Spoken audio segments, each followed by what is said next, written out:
मुजफ्फरपुर शहर के गोला स्थित श्री राम भजन संकीर्तन आश्रम व राम भजन बाजार में कौमुदी महोत्सव शरद पूर्णिमा के अवसर पर कवि सम्मेलन के आयोजन को लेकर प्रेस कॉन्फ्रेंस कर जानकारी दी गई। बताया गया कि हर वर्ष की तरह इस वर्ष भी कौमुदी कला केंद्र द्वारा वीणा कलाश्रम राम भजन बाजार गोला रोड मुजफ्फरपुर में शरद पूर्णिमा पर कौमुदी महोत्सव सह कवि गोष्ठी समारोह का आयोजन होता आ रहा है। यह पर्व आनंद, उपासना और जागृति का पर्व है। शरद पूर्णिमा पर यह महोत्सव ज्ञान का प्रतीक है। यह मन को हर्षोल्लास कर खुशियां वैभव प्रदान करता है। बता दें कि 9 अगस्त 2022 को दिन रविवार को 7 बजे से रात्रि 9 बजे तक काव्य गोष्ठी का आयोजन किया जा रहा है। वहीं मौके पर प्रोफेसर गोपी किशन, हंसलाल आदि अन्य लोग मौजूद रहे। क्षेत्र के अघोषित जातीय उन्माद रखती है, भारतीय परंपरा और संस्कृति की जागरण होती है। राम भजन बाजार वीणा कला आश्रम के द्वारा एक लंबे समय से यह कार्यक्रम होता आ रहा है। प्राणियों की कला मेरा विश्वास है।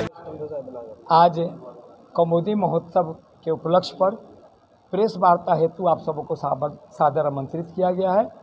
यह कौमुदी महोत्सव शरद पूर्णिमा के दिन होती है, जो आश्विन पूर्णिमा कही जाती है। और इस शरद पूर्णिमा को बड़े ही उदारता के साथ बिहार ही नहीं भारतवर्ष के लोग मनाते हैं, क्योंकि इसमें लक्ष्मी देवी की जागरण की मनोवृत्ति से जो जागते हैं वो धन धान्य प्राप्त करते हैं।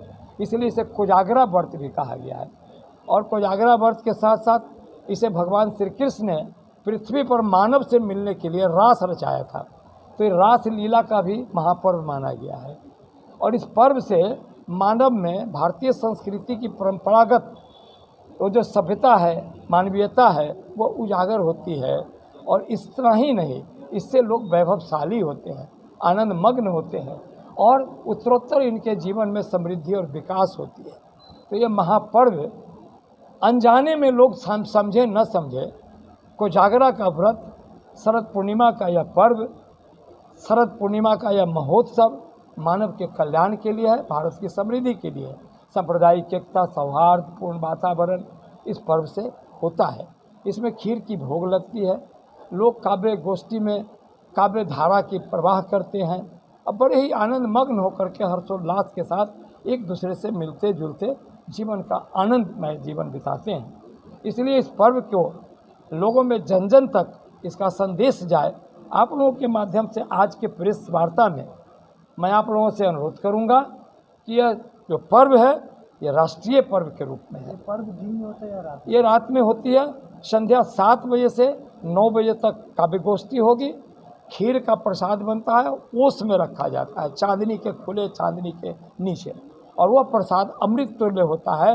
वह प्रसाद के वितरण से, प्रसाद के खाने से नाना प्रकार की आदि व्याधि से लोग मुक्त होते हैं। महाप्रसाद ही उसका नाम है। इसलिए इस पर्व को हर्षोल्लास से मनाने के लिए आपका योगदान अनिवार्य है। और 9 तारीख को संध्या 7 बजे से यह कार्यक्रम शुरू होगी। राम भजन कला आश्रम, वीणा कला आश्रम ये जो कार्यक्रम करती आ रही है लंबे समय से जन कल्याण। कौन लोग शामिल होंगे, कहाँ से लोग आएंगे? हमारे बिहार के नामी गिरामी जितने भी कवि हैं सब इसमें आते हैं। बचकांचल के भी आते हैं और मगही भी आते हैं, भोजपुरी भी आते हैं, सभी कवित्री महिलाएं भी आती हैं और सभी का यहाँ पर अच्छा संगम होता है। और यह कार्यक्रम बहुत लंबे समय से चलता आ रहा है और इसका 9 तारीख को शुभ शुरुआत है। हम आप सबों से निवेदन करेंगे कि उस दिन भी आप लोगों की सहमति, उपस्थिति और इस कार्यक्रम का विस्तार से लोगों में व्यापकता हो। हम आप सबों का हार्दिक शुभकामना के साथ शरद पूर्णिमा पर धन्यवाद और बधाई देते हैं।